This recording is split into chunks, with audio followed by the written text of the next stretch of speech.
और जब दर्जात को शासक बनाता है तो वो भी मर जाता है, फिर दौला को बनाता है वो भी मर जाता है। फिर आते हैं किसके पास, मोहम्मद शाह के पास। इस बार बाजी उल्टी पड़ जाती है। मोहम्मद शाह जो 1719 में शासक बनता है 1748 तक रहता है। मोहम्मद शाह को यह विश्वास था कि यह वही करेगा जो मेरे पहले वाले शासकों के साथ किया है, मुझे भी बनाया है, बाद में मारेगा। तो मोहम्मद शाह ने धोखे से उन दोनों भाइयों को ही मरवा देते हैं। तो सैयद बंधुओं का ख़त्म किसने किया था, मोहम्मद शाह ने। ये एक क्वेश्चन आ सकता है। जैसे सैयद बंधुओं का पतन किसने करवाया था, तो मोहम्मद शाह ने। मोहम्मद शाह से सबसे ज़्यादा ऑब्जेक्टिव इस क्षेत्र में आने के चांसेस रहते हैं, इसलिए इसको ध्यान से देखिएगा। इन्हें रंगीला बादशाह के नाम से भी जाना जाता है। मोहम्मद शाह को क्या नाम से जाना जाता है, रंगीला बादशाह। और सैयद बंधुओं का पतन किसके समय होता है, तो मोहम्मद शाह के समय होता है। और एक जो मैंने पॉइंट पिछले ही जस्ट थोड़ी देर पहले पढ़ाया था आपको कि अवध, बंगाल और हैदराबाद जो क्षेत्र थे, जैसे अवध का सआदत खां था, बंगाल का जो है मुर्शीद कुली खां था, हैदराबाद चिनकलीज खां, तो ये सब जो स्वतंत्र होने की प्रक्रिया शुरू हो जाती है वो किसके टाइम से शुरू होती है, तो मोहम्मद शाह के टाइम से शुरू होती है। इसके अलावा एक जो सबसे इंपॉर्टेंट पॉइंट है कि नादिर शाह का आक्रमण। मोहम्मद शाह के समय ईरान क्षेत्र का एक शासक नादिर शाह आता है। नादिर शाह जो शुरू में एक चरवाहा था, बाद में फारस का शासक बनता है। 1736 में शासक बनने के बाद 1739 में, ये भी रखिएगा, ये क्वेश्चन में आता है, नादिर शाह का भारत पर आक्रमण कब हुआ था। नादिर शाह को आक्रमणों के कारण ही उसे ईरान का नेपोलियन कहा जाता है। ये क्वेश्चन भी आपसे पूछा जा सकता है।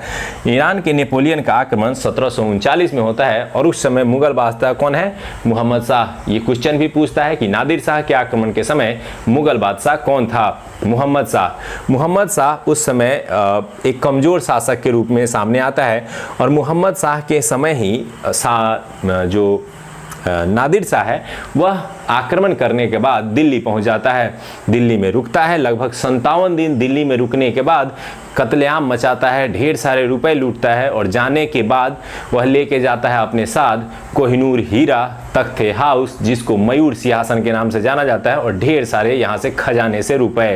तो नादिर शाह वास्तव में आर्थिक कारणों से ही यहाँ आया था, पैसे लूटने ही आया था। शुरू में वह पंजाब क्षेत्र से ही लौट जाता है, लेकिन एक मोहम्मद शाह के सहयोगी के बुलाने पर ही वो नादिर शाह दोबारा आता है दिल्ली में आकर के 57 दिन रुकता है और इस दौरान ढेर सारा कत्लेआम मचाता है। और फिर लौटने के क्रम में वो क्या क्या लेके जाता है, यहाँ से क्वेश्चन आता है कि मयूर सिंहासन कौन ले गया था, नादिर शाह। मयूर सिंहासन को तख्त ए हाउस कहा जाता है जो शाहजहां के द्वारा बनवाया गया था।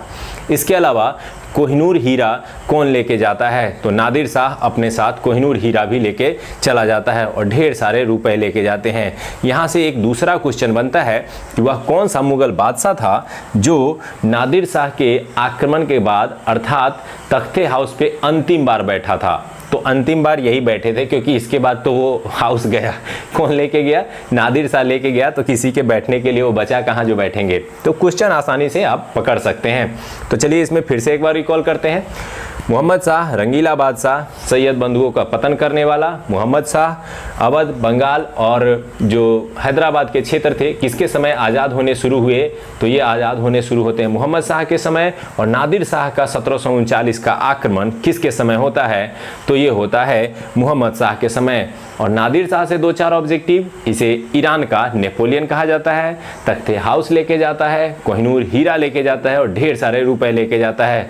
और इस क्रम में लूट मार में वो दिल्ली कितने दिन रुकता है, तो 57 डेज। अब आते हैं हम लोग अहमद शाह के पास। अहमद शाह जो शासक में हम लोगों ने एक क्रम में याद किया था कि मोहम्मद शाह के बाद आता है अहमद शाह। अहमद शाह 1748 से 1754 तक रहता है। अब जो ईरान में नादिर शाह वापस गया था, नादिर शाह की मृत्यु हो जाती है। नादिर शाह की मृत्यु के बाद बनता है वहाँ पर एक ईरान का शासक अहमद शाह अब्दाली। अब वो अलग है, अब्दाली है